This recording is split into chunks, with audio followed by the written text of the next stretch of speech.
থাকবে না, আর থাকবে না, এইমাত্র পাওয়া ব্রেকিং নিউজ। শুধু বাংলাদেশে নয়, গোটা ভারতবর্ষে আর থাকবে না, ইংরেজি শেখার ভয় আর থাকবে না, যদি আপনি আপনার ভোকাবুলারিটা একটু পাকাপোক্ত করে নেন। আজকে আমরা শিখব ইংরেজি দুটি আলাদা ওয়ার্ডস একত্রে বসে আরেকটি নতুন ওয়ার্ড কিভাবে গঠন করে। চলুন দেখে নিই। আ শব্দের অর্থ একটি। ব্রেস্ট শব্দের অর্থ বুক। কিন্তু এই দুটি শব্দ যখন একত্রে বসবে তখন হবে আব্রেস্ট। আব্রেস্ট শব্দের অর্থ হচ্ছে পাশাপাশি। এয়ার এই শব্দের অর্থ হচ্ছে বায়ু।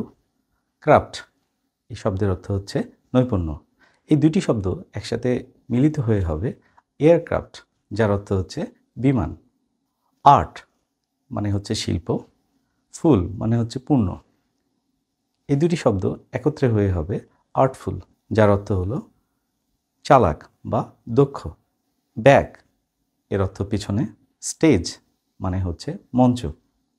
এই দুটি শব্দ একত্রে হয়ে হবে ব্যাক স্টেজ, যার অর্থ হচ্ছে নেপথ্যে। বুক এর অর্থ হচ্ছে বই। ওয়ার্ম এর অর্থ হচ্ছে কেঁচো বা কৃমি।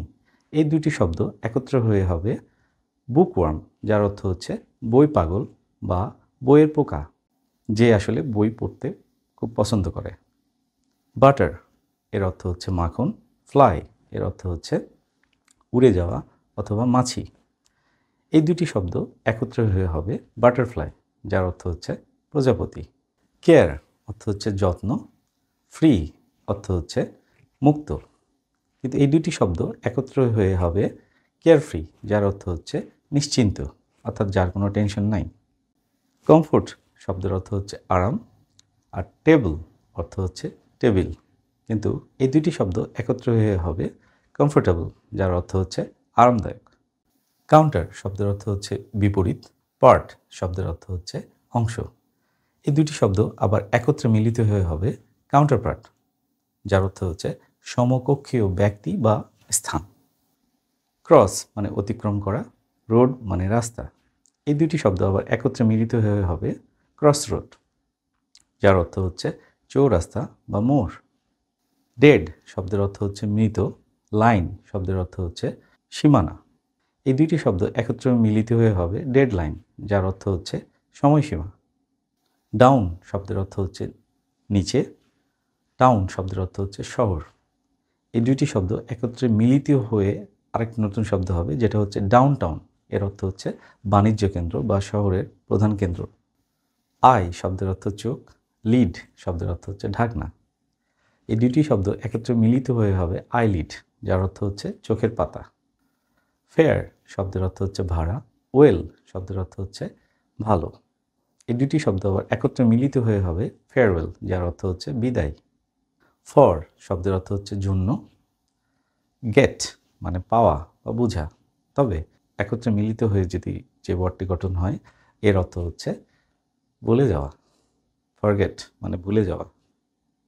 ফোর মানে হচ্ছে সামনে। ফাদার এর অর্থ হচ্ছে বাবা, কিন্তু ফোর ফাদার এর অর্থ হচ্ছে পূর্বপুরুষ। ফ্রেন্ড মানে বন্ধু।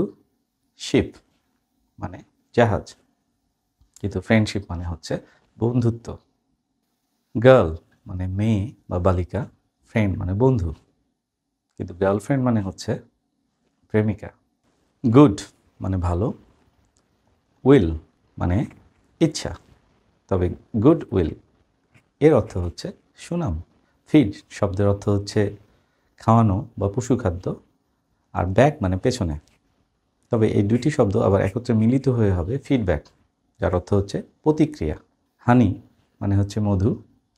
কম মানে হচ্ছে চিরুনি। এই দুইটি শব্দ আবার মিলিত হয়ে হবে হানিকম, যার অর্থ হচ্ছে মৌচাক। ইন মানে ভিতরে। কাম মানে আসা। তবে এই দুটি শব্দ যদি একত্রে বসে তাহলে হবে ইনকাম, যার অর্থ হচ্ছে রোজগার বা আয়। হ্যান্ড মানে হচ্ছে হাত। সাম মানে কিছু। আর হ্যান্ডসাম অর্থ সুদর্শন। হাই শব্দের অর্থ হচ্ছে উঁচু। লাইট মানে আলো। এই দুটি শব্দ একত্রে মিলিত হয়ে হবে হাইলাইট, এর অর্থ হচ্ছে লক্ষণীয় করা। হোম মানে বাড়ি। ওয়ার্ক মানে কাজ, তবে এই দুটি ওয়ার্ড যদি একত্রে বসে তাহলে হবে হোমওয়ার্ক, যার অর্থ হচ্ছে পাঠ প্রস্তুতি বা স্কুল কলেজে পড়া, বাসায় গিয়ে পড়া।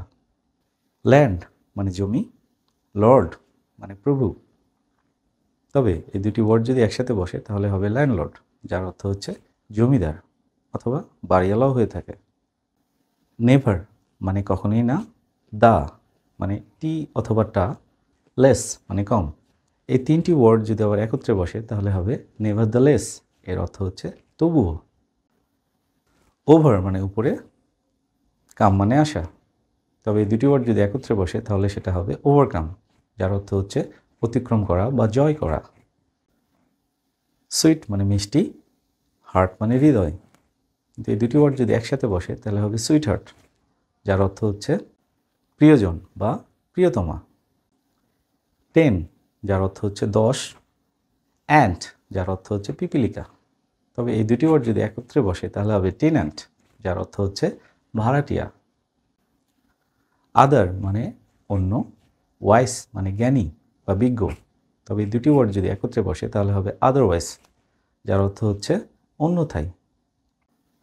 আউট মানে বাইরে, কাম মানে আশা, তবে এই দুটি ওয়ার্ড যদি একত্রে বসে তাহলে হবে আউটকাম, যার অর্থ হচ্ছে ফলাফল। আন্ডার মানে নিচে, স্ট্যান্ড মানে দাঁড়ানো, তবে আন্ডারস্ট্যান্ড একসাথে যদি বসে তাহলে হবে সেটা বোঝা। আশা করি আপনারাও বুঝতে পেরেছেন। এভাবে আমরা ইংরেজি শিখব, চর্চা করব। পরের ভিডিওতে আবার দেখা হবে। Bye bye.